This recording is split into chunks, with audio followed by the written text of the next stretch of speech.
Hey, we're out at Tom's farm here, Tom Street, and he's going to tell us about a very important event that's happening tonight and mostly tomorrow with his great big old steam engine. So Tom, tell us about the steam engine, and we're going to take a look at it after a little while. Yeah, we'll look at that in a little bit, but my grandfather started all this when I was 12 years old by showing me an old engine, and he said that'll be mine someday, and I went, wow, what is it? Why do I want it? It's all rusty. But I soon appreciated them and have acquired several around the yard, as you'll see. And the one in the background was quite a story in itself. It would take up more tape than Bob has here.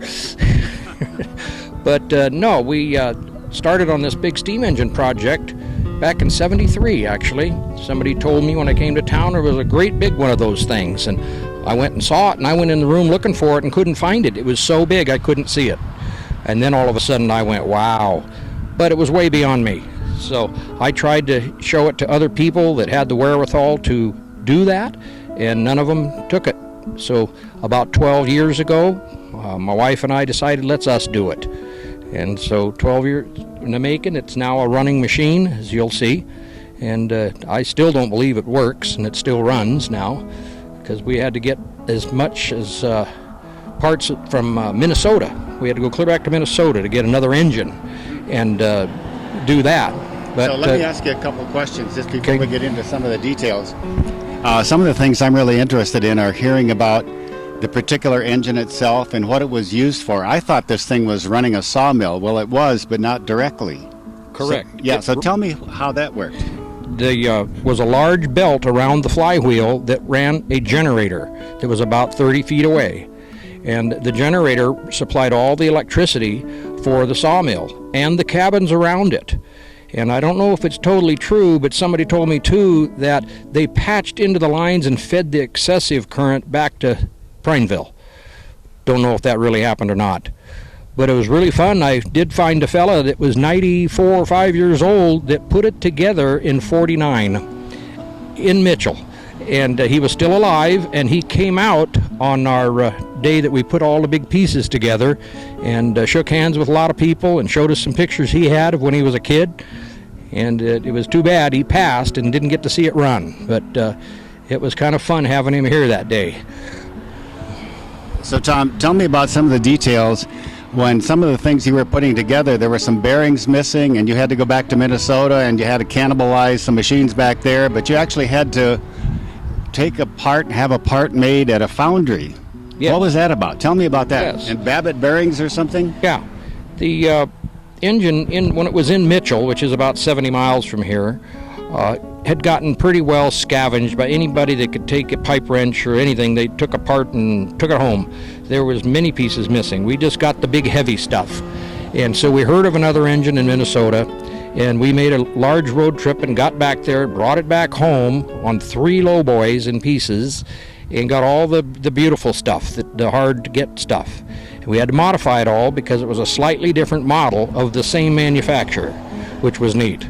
But all the stuff modified well, and we did have to go to the foundry and cast some pieces. Like one of the main bearings over there is 300 pounds, and it was $3,000 and one to have that thing cast. I was pretty impressed. And a rocker arm at the same place, just a rocker arm, was $300. So it was kind of fun getting all the pieces and getting things together.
We're going to walk around a little while and we're going to take a look at all these different parts and pieces and point out some of the things we've been talking about. There's some interesting stories also about things like, what do you call the governor or something? Oh no, you were telling me about the whistle and the governor and a bunch of other stuff there that you found different places. Where did Yeah. that whistle come from? That was funny. I had a motorcycle store, and I was minding my own business, as I like to say, and this guy walks in with that whistle at his side, and I saw it instantly and go, "What are you doing with that?" And he said, "Well, I'm going to trade this to you for 2 tires." And I says, "Yes, you are." So That's I awesome. got a whistle that would probably sell, for $300. It's a really nice whistle. Yeah. And Yep. we'll be hearing that later as well. Yep. So we're just kind of getting a little introduction here, and then we're going to take a tour around the machine here, and in a short time we're also going to see this thing start to run, I think, before sunset. All right, here's some of the stuff that we had to fabricate when we found this engine. Basically, once again, all the small stuff was gone. Now, right here was a main bearing that they had taken a house jack and jacked this whole wheel up and slid it out, hoping that it was brass or bronze, and it was just Babbitt and iron. But we had to weld up a frame and pour the Babbitt into it. And then these were steel with a Babbitt liner, and I used hardwood instead because we're not working the engine ever again. They just needed to be there to help support the cap, which we had to cast. That's the casting that was $3,000. And another $300 or $400 machining to true it up, too. What those things on the top there, Tom, are those oilers that are functional on top Yes, of the bearing? those are functional oilers that drip down onto the top. The bearing on this thing is only from here to here, about a third of the crank. These are just thrust, they don't even touch. And the oil drips onto it and then lubricates. Same with the other bearing on the outside. All right, we're talking about this flywheel and its weight. It's 7,000 pounds a half. And they machined it in one piece. They cast it in one piece, and then they broke it apart with chisels right here in these holes. This is all hollow throughout here, and they deliberately built it that way so they could break it and have it shatter across the face for transportation and ease of hauling.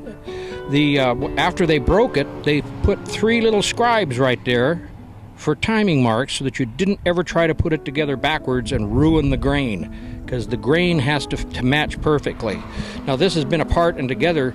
This is a second or third. This is the third time it's been together, so this grain has been damaged a bit. It's not as tight as it would have been. When it first was assembled, you wouldn't even see that mark. It would have just been perfect. But when the mill was operating, they had a big, large leather belt on this surface going down to that generator. Now, the belt would slip on the generator, creating too much heat, and it would cook the bearings in the generator. They would get too hot, and the belt would get brittle, and they'd have to shut down the mill and replace the belt. They got tired of doing that.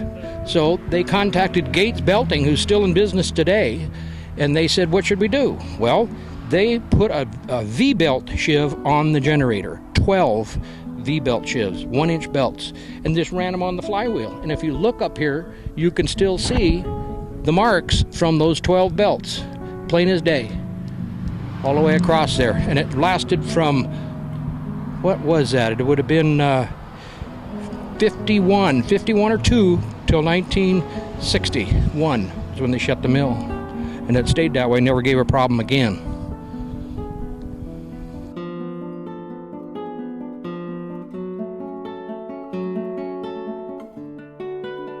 All right, this is the governor, and not Kate Brown.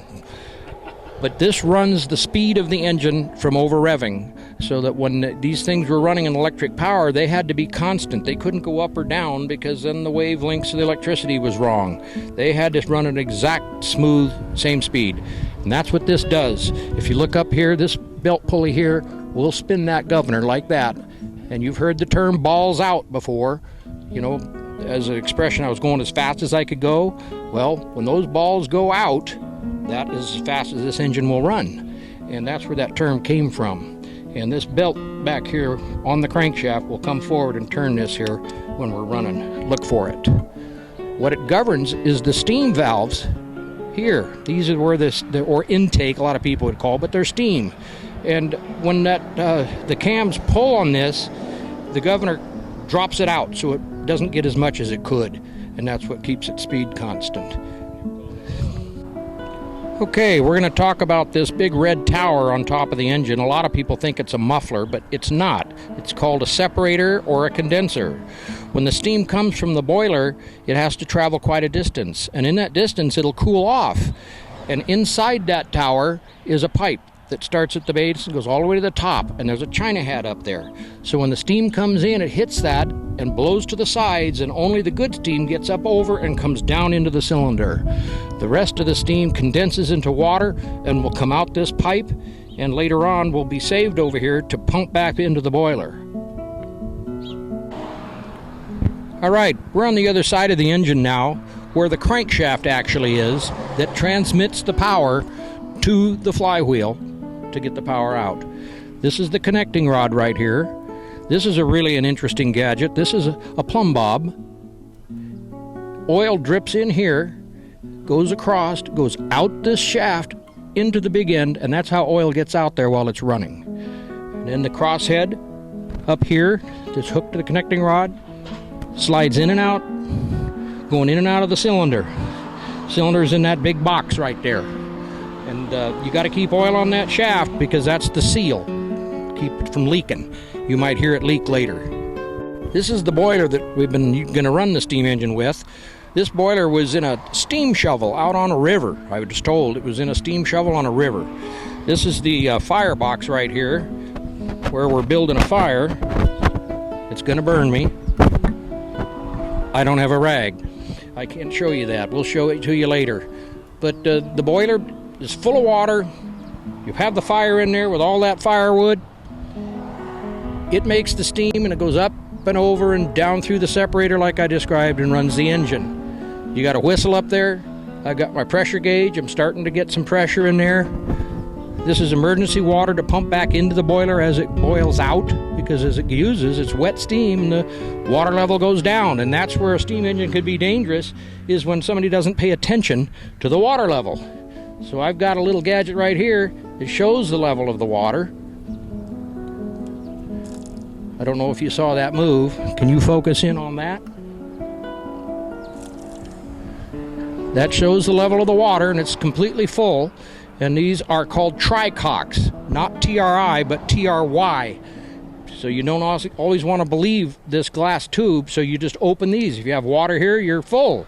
If you don't, it's just steam comes out, well, you know that your water level is somewhere in here, in this boiler. Try this one. If steam comes out, you're going to go, well, I need to be putting some water back in. You know, because if steam comes out of that one, you're in the danger zone. But there's no reason. If you have a good, competent fireman, which I do, have 2 or 3 of them, why, it's not going to be dangerous. Plus, we rated this thing. This was a 150-pound boiler when it was new. We're only running 45 pounds. So that's what that is, keeping the water. We're up to about 10 pounds. Oh, we're up to about 5 pounds now. It'll even make a noise. Not a very big noise, but some. We're using juniper for firewood. The boiler was designed to run either on firewood, coal, or oil.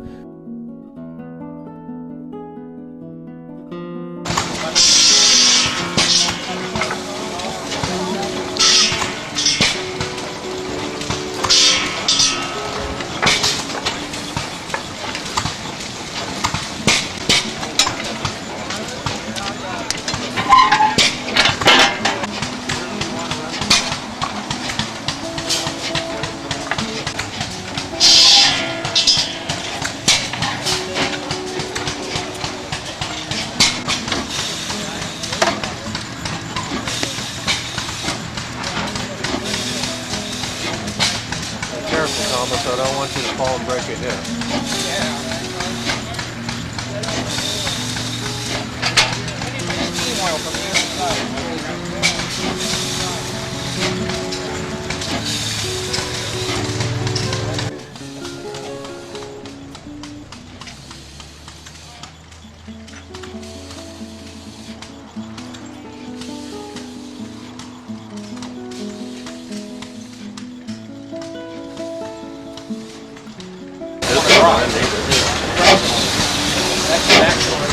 and that needs a bunch more to pull that pot down.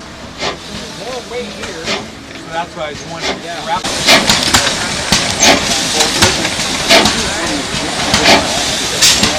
they work.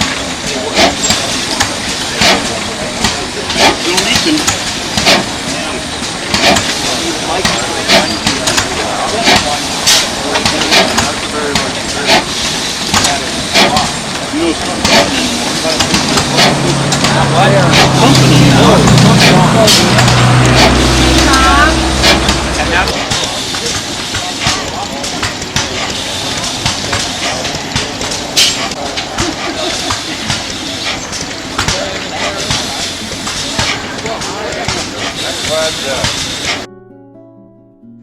So, can you tell me about these whistles up here? The far left is a longer and triple chime. The far right is also a longer end but a single chime.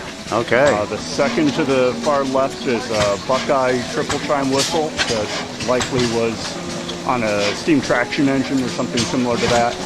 It's a standard whistle that came on those out of the factory. The other largest one, I don't know the history of behind it or what it is. Okay. That's Mr. Tom Street's whistle. Cool. Thank you.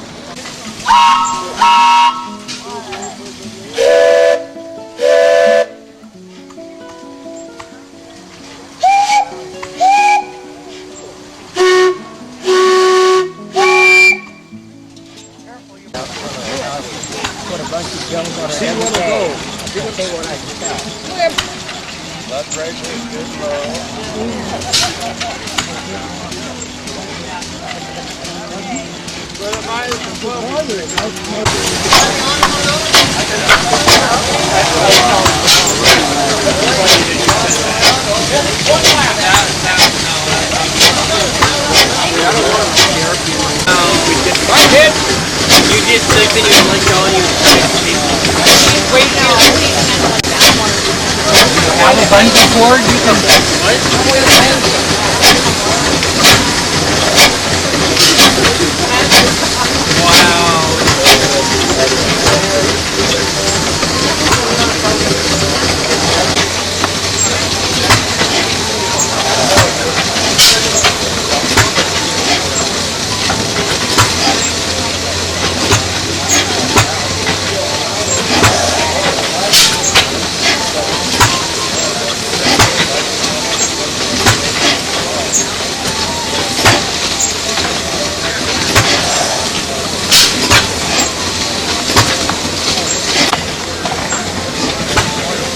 Black spaces there, Yeah? 3 of them. Uh-huh. That's what was melting. It's hot. Wow.